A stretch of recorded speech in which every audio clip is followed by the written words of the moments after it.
kasih atas kehadirannya di kantor Komisi Fatwa MUI Kota Surabaya, Bapak Haji Al-Faizin, bahwa pada siang hari ini ingin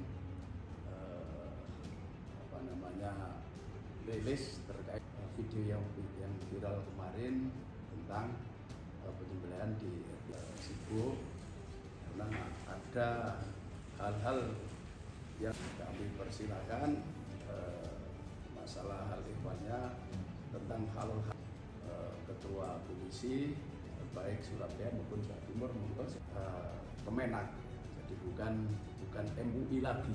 Nah, kami ini sidak lapangan. Jadi tadi malam dari Komisi Fatwa MUI Jatim sudah melakukan, bahkan bisa melihat langsung prosesi stunting dan penyembelihannya, dan kami tadi pagi juga sudah bisa berkeliling-keliling melihat alatnya langsung. Jadi sebenarnya ada fatwa MUI nomor 12 tahun 2009 terkait tentang standar sertifikasi penyembelihan halal. Di situ salah satunya sudah disebutkan hukum stunting atau pemingsanan. Nah, di fatwa itu dikatakan bahwasanya proses stunting itu sebenarnya boleh dengan beberapa catatan. Satu, catatannya adalah proses stunting itu hanya menyebabkan pingsan sementara, tidak sampai menyebabkan kematian dan tidak sampai menyebabkan cedera permanen. Karena kalau prosesnya kemudian sampai menyebabkan kematian, berarti sebelum disembelih sudah mati, berarti sudah menjadi bangkai. Itu yang pertama. Yang kedua adalah dilakukan untuk memudahkan prosesi penyembelihan, dan yang ketiga, proses stunting itu dilakukan dalam rangka ihsan, mempermudah penyembelihan dengan cara yang baik, bukan untuk menyiksa hewan. Lah, tiga hal inilah yang kami tadi malam sama tadi pagi itu ngecek ke lapangan bagaimana prosesnya untuk memastikan bagaimana proses yang ada ini sesuai dengan standar yang sudah ditetapkan di Fatwa MUI nomor 12 tahun 2009. Untuk lebih detailnya hasil dari sidak tadi malam dan pagi insya Allah akan disampaikan oleh Komisi Fatwa. Terus keabsahan stunting di rumah potong hewan Pegirian Surabaya. Di kalau hukum stunting itu sudah ada, bahkan ada dua fatwa dari Majelis Ulama Indonesia. Tetapi dengan beredarnya video itu, kemudian muncul pertanyaan, apakah proses seperti itu sesuai apa tidak dengan standar yang dibuat oleh Majelis Ulama Indonesia. Nah, keputusan MUI Jawa Timur tentang status keabsahan stunting di rumah potong hewan Pegirian Surabaya ini memuat beberapa poin. Tadi sudah disampaikan fatwanya, bahkan juga ada di peraturan Kepala Badan BPJBH itu tahun nomor 77 tahun 2023 itu juga ada masalah stunting. Dengan beredarnya video stunting di RPH Pegirian Surabaya yang notabene bersertifikat halal, memunculkan kesan sapi mati sebelum disembelih sehingga menjadi bangkai. Kesannya kan begitu, sehingga haram untuk dikonsumsi. Dan kita lihat juga di video itu operator stuntingnya masih remaja dan diragukan keahliannya. Kita lihat ya, kayak mainan kan begitu ya. Itu yang menjadi titik fokus kita. Untuk memastikan keabsahan stunting itu harus ada cek lapangan, harus kita nilai, memastikan tekniknya seperti apa, jenis alat yang digunakan, kondisi hewan setelah stunting dan lain-lain, itu harus dipastikan. Setelah dilakukan cek lapangan oleh Komisi Fatwa dan LP-POM MUI Jawa Timur pada tanggal 25 September 2024, ditemukan beberapa data sebagaimana berikut. 1. Sejak akhir Agustus 2024, RPH Pegirian memberlakukan aturan bahwa operator stunning berasal dari RPH, bukan dari petugas peternakan yang ditempatkan di RPH. Ini baru kemarin, akhir Agustus 2024. Jadi sebelumnya itu tidak. Bisa jadi itu video itu sebelum itu. Jadi dari peternakan itu naruh orang di situ yang melakukan stunning. Dia tidak terpantau kemudian ini apakah kompeten atau tidak. Nah ini mulai akhir Agustus itu sudah diberlakukan aturan bahwa yang melakukan stunning itu harus dari RPH. 2.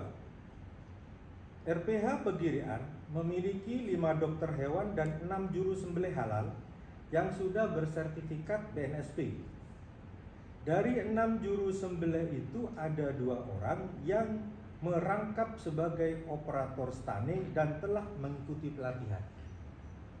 Jadi dua orang memang operatornya sudah mengikuti pelatihan. 3. Penggunaan stunning tidak untuk sapi lokal, tapi untuk sapi tanpa keluk atau Brahman Cross atau BX dengan tujuan mempermudah penyembelihan karena sapi jenis ini dikenal agresif. Jadi saya lihat tadi malam memang berbeda antara sapi lokal dengan sapi BX ini. Ini agresif sekali dan itu tidak ada talinya. Iya, apa istilahnya itu? Congor. Jadi tidak ada itu. Jadi kalau tidak pakai stunning itu susah sekali. Beda dengan sapi lokal tanpa cara perobohan. 4. Alat yang digunakan stunning adalah case magnum knocker, termasuk kategori mekanik non penetratif.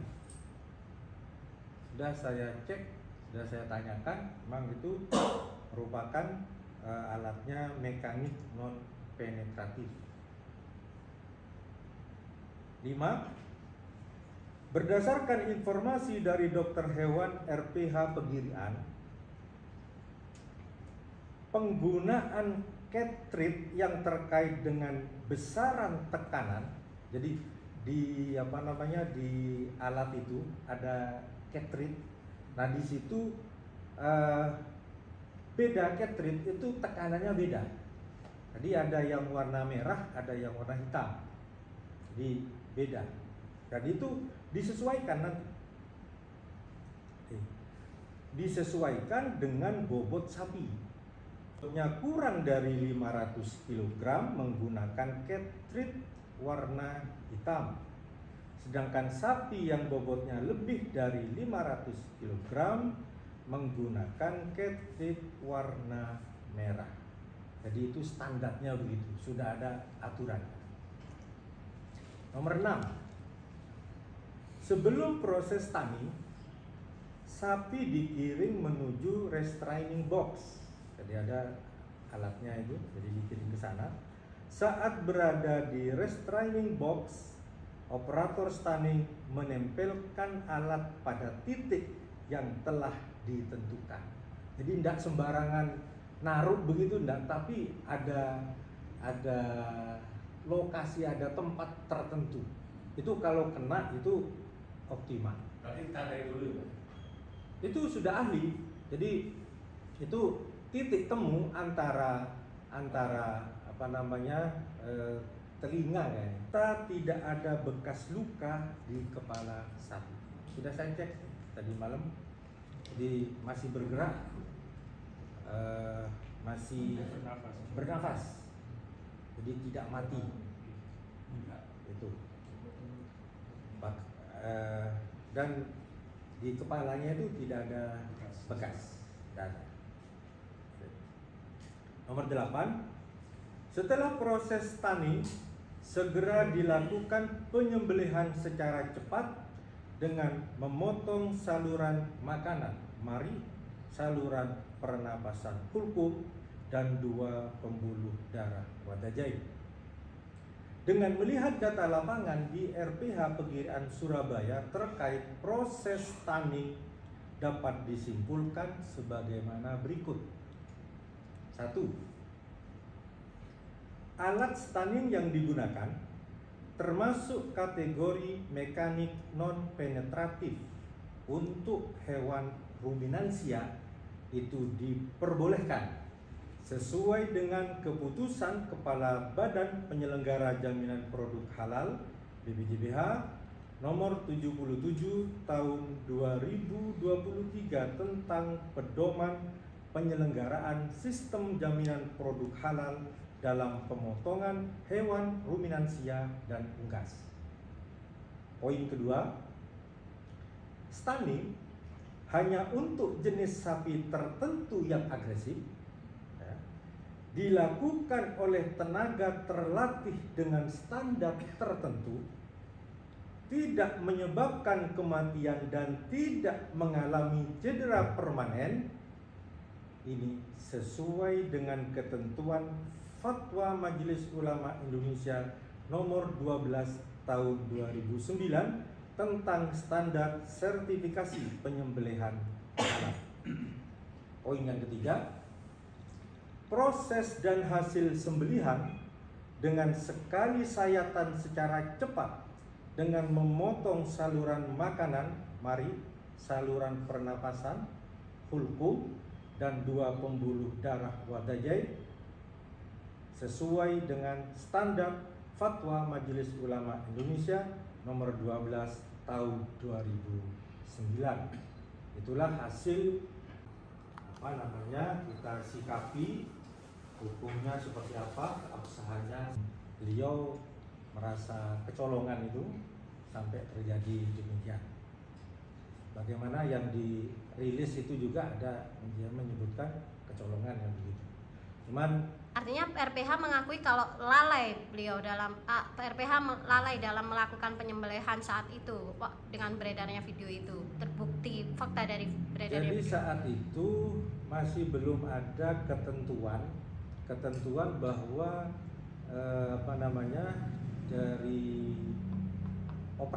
dari operator stunning itu harus dari RPH. Itu pengakuannya pada saat itu masih belum ada. Jadi berlakunya itu di akhir Agustus begitu. Kalau misalnya alasannya kenapa kok baru Agustus, ya monggo nanti bisa dikonfirmasi. Kalau dilakukan sambil bercanda kayak gitu gimana? Secara Bukan proses penyembelihan ya, tapi stunning ya benarnya ya. Cuman di video itu terkesan bahwa itu penyembelihan. Jadi itu pakai begitu sudah cukup? Tentunya tidak. Harus disembelih dan tentunya harus mengikuti aturan-aturan yang berlaku. Di antaranya ketika disembelih itu ada saya sudah memberikan masukan kepada pihak RPH untuk intensif begitu, jadi menjaga kualitasnya betul begitu agar tidak terjadi seperti itu lagi. Begitu. Tapi itu apakah sebagai tindakan penganiayaan si sapi itu kan sakit. Jadi begini, Majelis Ulama itu di dalam fatwanya itu sebenarnya tidak langsung memperbolehkan. Kalau kita lihat di dalam fatwa itu tidak langsung memperbolehkan, tetapi malah mendorong untuk tidak melakukan stunning sebisa mungkin. Kenapa alasan seperti? Otomatis kan di situ ya, kalau stunning itu resikonya besar. Bisa mati sebelum disembelih, bisa cedera permanen. Makanya sebenarnya kalau bisa tidak stunning, enggak usah stunning. Cuman karena kondisi sapinya itu agresif, itu susah kalau tidak di stunning, langsung disembelih kayak sapi lokal itu susah. Makanya kemudian ada kebolehan-kebolehan itu dengan berbagai syarat. Jadi tidak langsung, pokoknya boleh, enggak. Jadi didorong untuk tidak melakukan stunning. Itu sudah disampaikan ke RPH juga, Bapak? Ya, sudah. Bapak. Waktu itu informasinya stunning yang ada di sana itu jarang digunakan. Hanya beberapa tahun terakhir ini. Jadi sebelum waktu sertifikasi itu memang jarang digunakan. Sehingga untuk ngecek apakah ini sesuai apa tidak itu nggak ada sapinya gitu ya. Jadi dengan berjalannya waktu kemudian ini terkait dengan suplai daging yang ada di Surabaya, maka kemudian ada penyembelihan yang menggunakan stunning begitu. Ya juga kita harus bersyukur juga begitu, dengan adanya ini kemudian ada pengecekan lebih detail lagi mengenai stunning. Artinya sebenarnya belum mengantongi sertifikat halal untuk proses stunning ini atau bagaimana? Biasanya hal itu include. Jadi kalau terkait dengan masalah sertifikasi halal, Majelis Ulama Indonesia itu hanya memfatwakan. Kalau proses pelaporannya itu tidak ke MUI, tidak, tetapi itu atin ini diteliti airnya ini najis apa gitu. Itu terkadang bisa diproses dengan proses yang halal kan begitu kan. Jadi, kalau dulu itu semua adalah MUI, dan sekarang kepada pihak-pihak terkait untuk konsisten menjaga kualitas produk halal dengan tetap memperhatikan kesejahteraan hewan dan dampak lingkungan. Jadi menjaga kualitas produk halal itu berarti mulai produksi, proses stunning, kemudian penyembelihan. Setelah penyembelihan jangan dikuliti sebelum benar-benar mati, misalnya, itu harus benar-benar dijaga itu. Jangan sampai orang lain yang tidak berkompeten kemudian ikut misalnya kan juga runyam nanti. Saya juga mendorong kemarin untuk juru sembelih halalnya itu harus memang benar-benar dari pihak, tidak boleh dari pihak luar yang punya sapi misalnya, ini sapi saya, terserah saya, tidak boleh, harus dipertanggungjawabkan.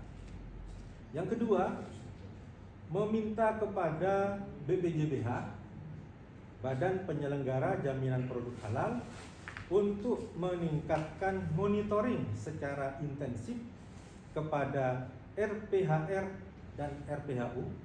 RPHR Rumah Potong Hewan Ruminansia, RPHU Rumah Potong Hewan Unggas, karena sebagai hulu produk halal. Jadi hulunya produk halal itu ada di RPHR dan RPHU.